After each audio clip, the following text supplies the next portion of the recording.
avec Vladimir Poutine et aussi David Cameron, que j'avais rencontré hier, et Matteo Okay, Renzi. this is a live conference, the press conference that German Chancellor Angela Merkel is hosting with French President François Hollande in Paris about the migration crisis.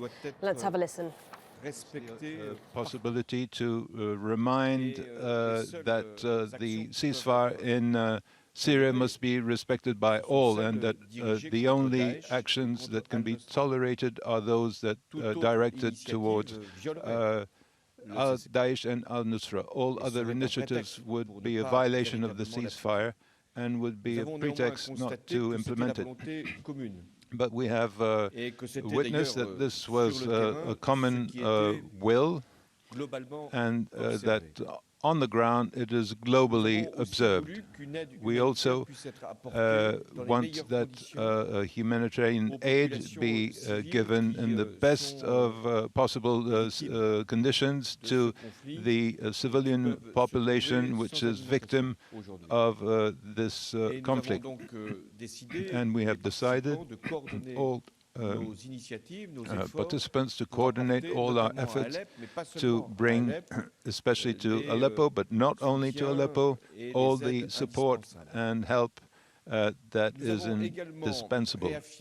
We'll have also reaffirmed the opportunity that we have with this ceasefire to accelerate the discussions and open the way to a process of political transition. And the Russians,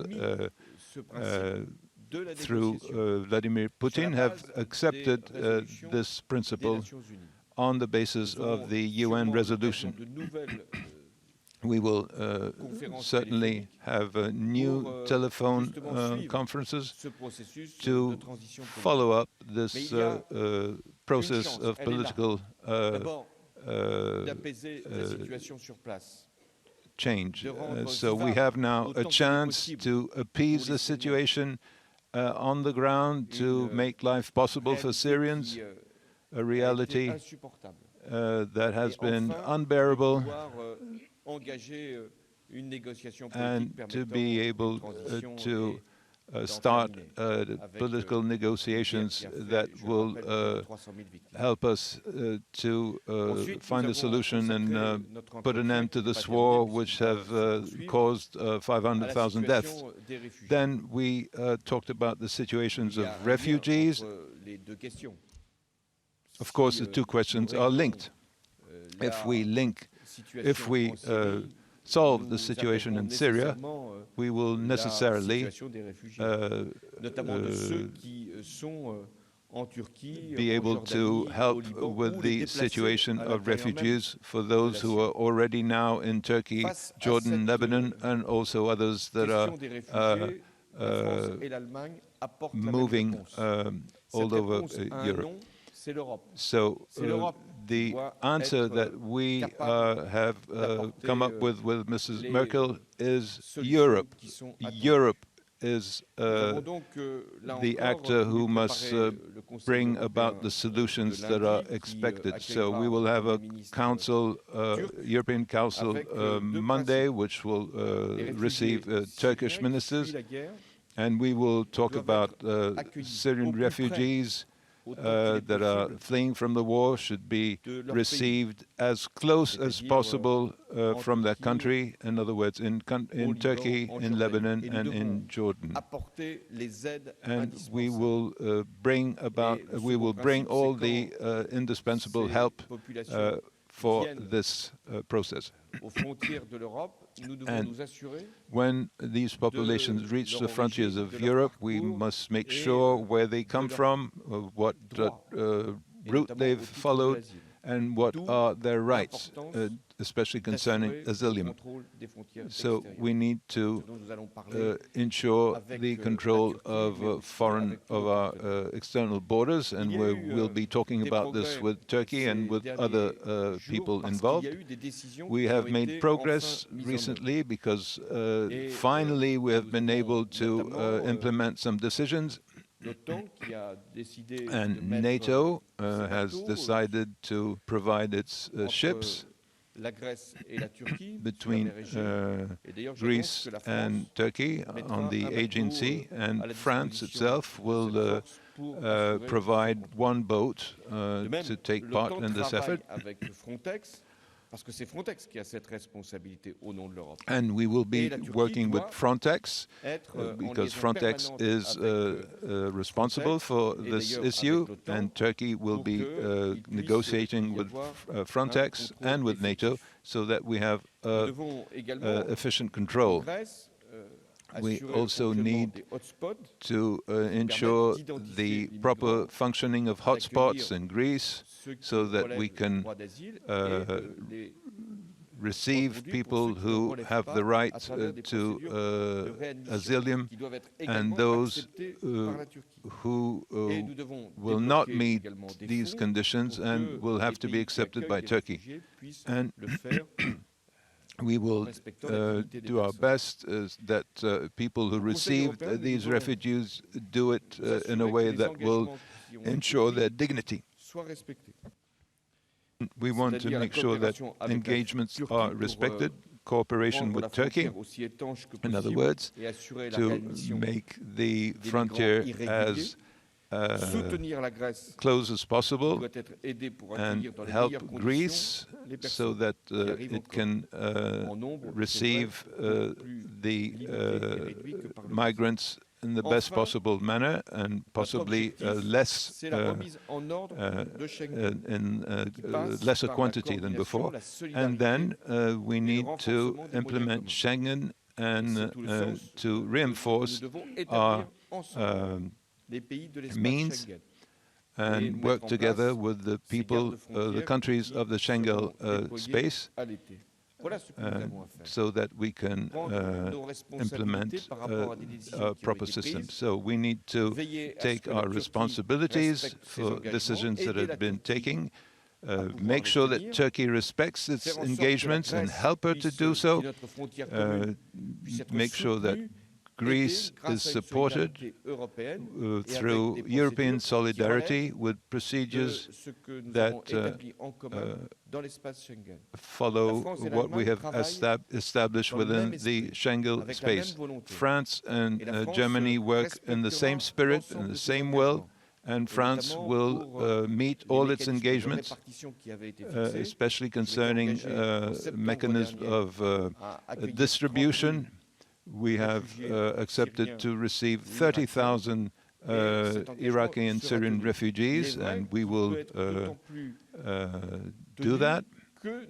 And especially since we have rules that are rules of the Schengen space,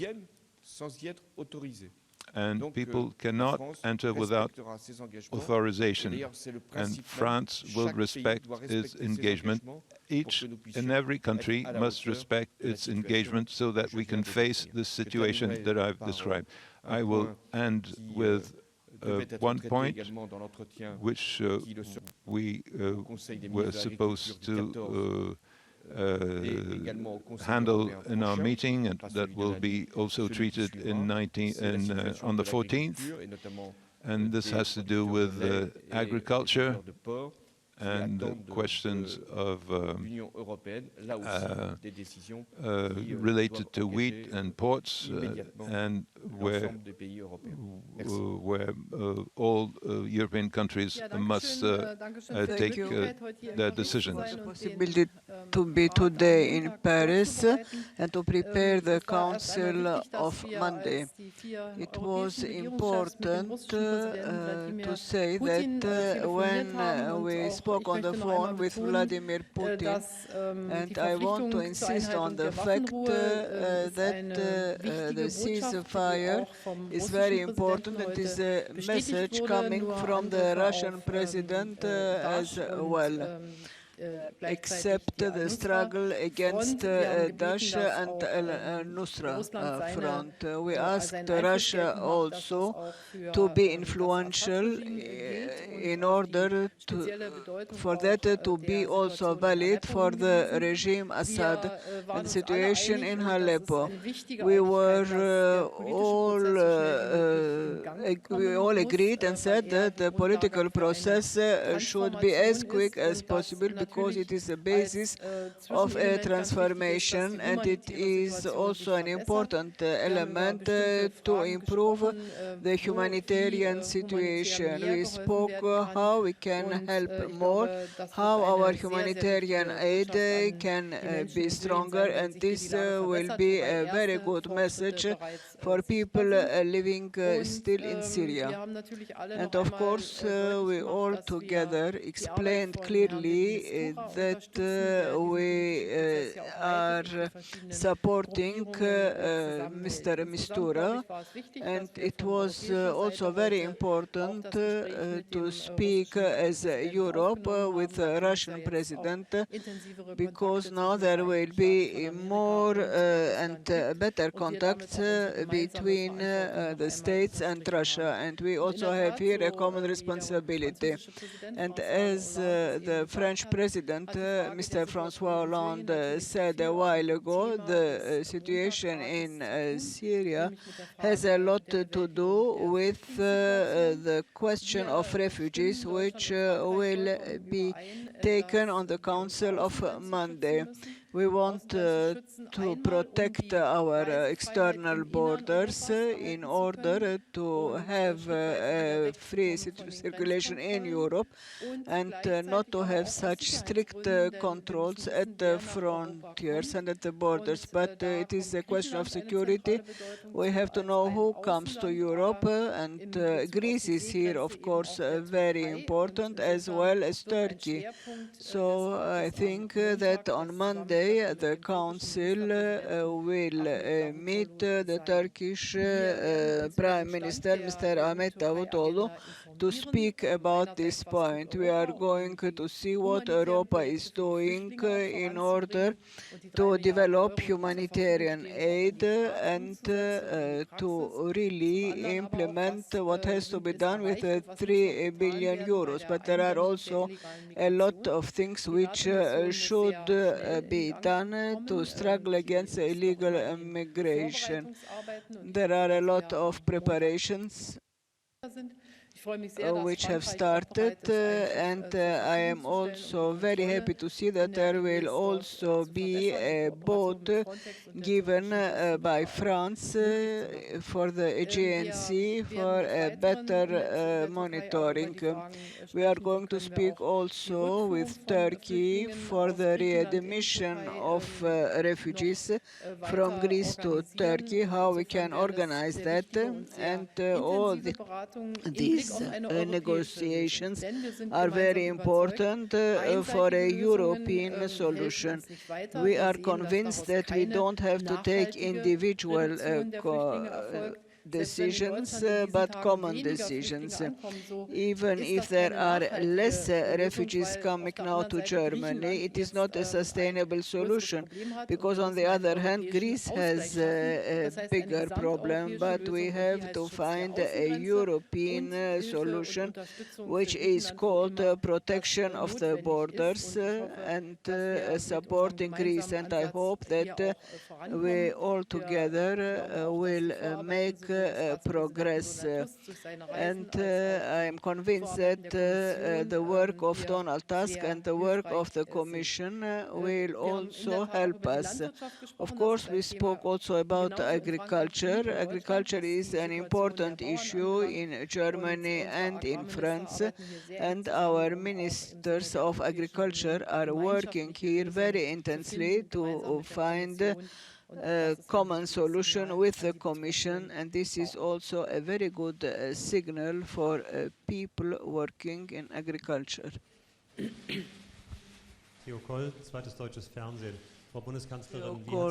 Mrs. Chancellor, I would like to know how you will push the Turkish government to more engagement on Monday.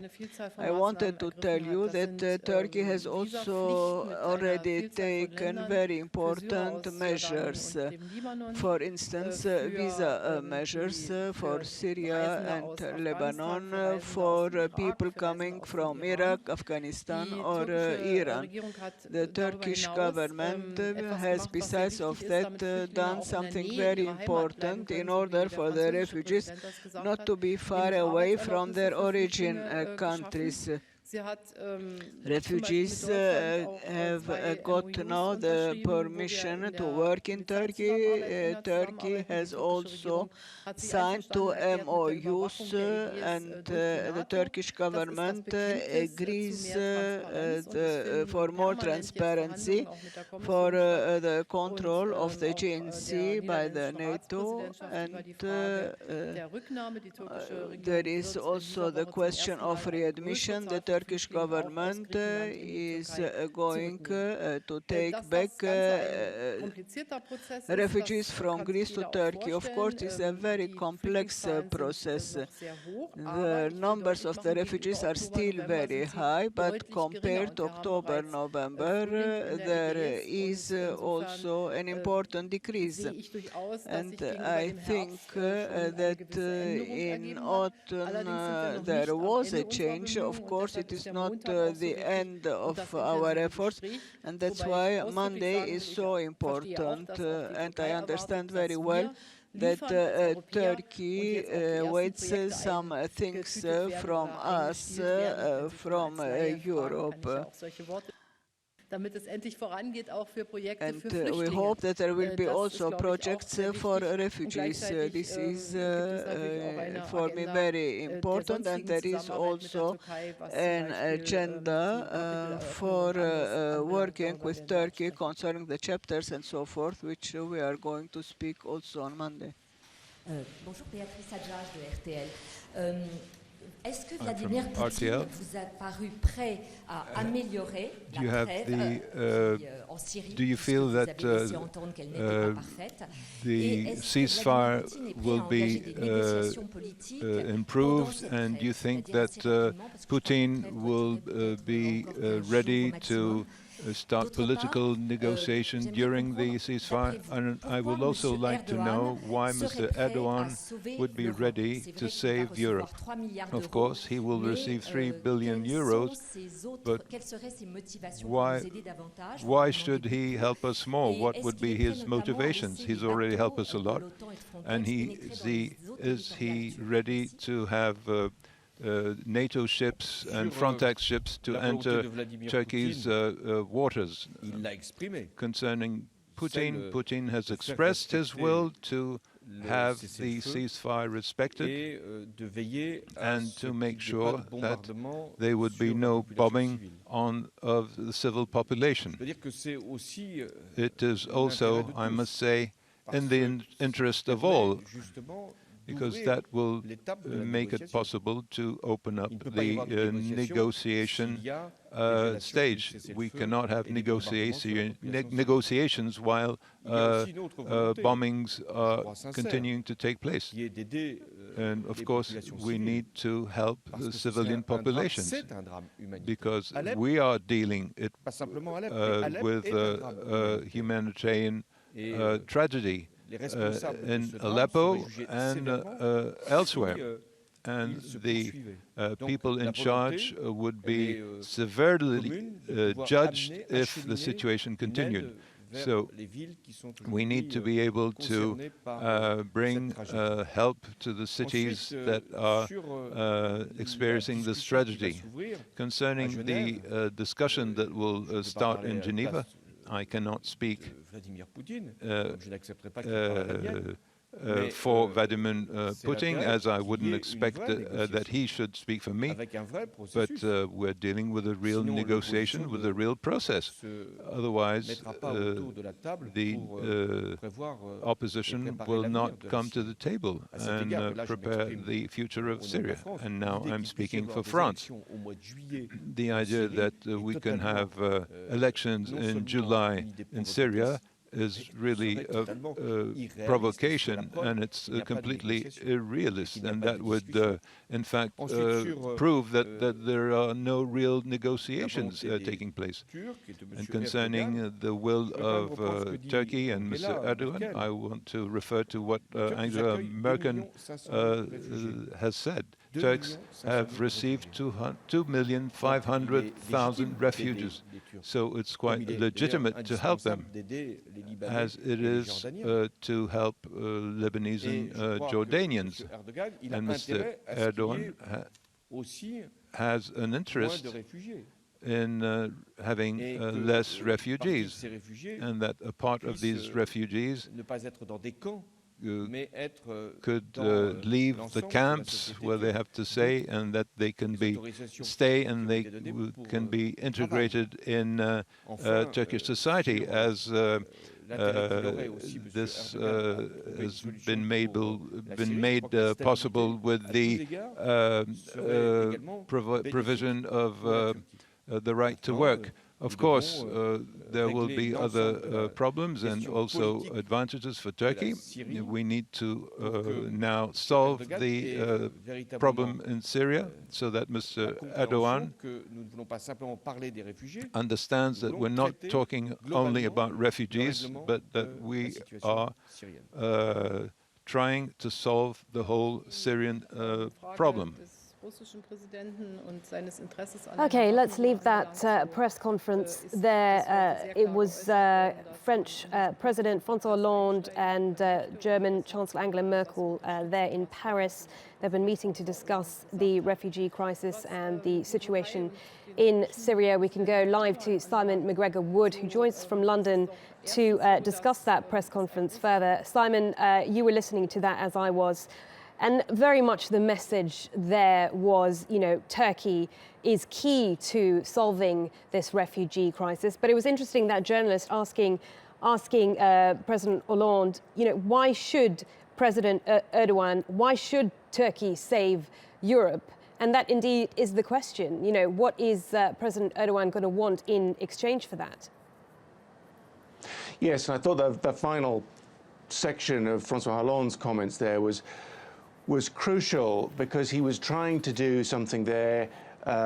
He was trying to reassure President Erdogan that the Europeans, with their conference call with Vladimir Putin this morning, urging Russian respect for the ceasefire, their support for the political process, which is due to start again next week in Geneva, that the Europeans, this is a strong message, are as interested in fixing the problem in Syria itself, and therefore fixing the source of the refugee crisis, as they are with the narrower concerns, you might say, of dealing with the refugees once they arrive on European shores.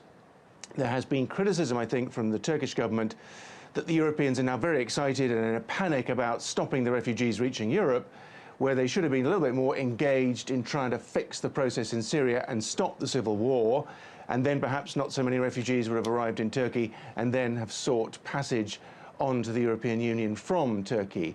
There was a lot of conversation between Angela Merkel and President Hollande there about what Turkey needs to do. I think it's interesting that both leaders alluded to the so-called readmission of illegal migrants, i.e. those people who are deemed by the Greeks, and whatever process is going to be put into place to process them, those people who are not qualified for asylum will be sent back to Turkey. This was something that Donald Tusk mentioned in Thursday's press conference with Mr. Davutoglu. It's clear to me, I think, that behind the scenes, that's one of the key things that is being negotiated, and hopefully from the European perspective at least, will be signed, sealed and delivered on Monday when this crucial summit takes place in Brussels.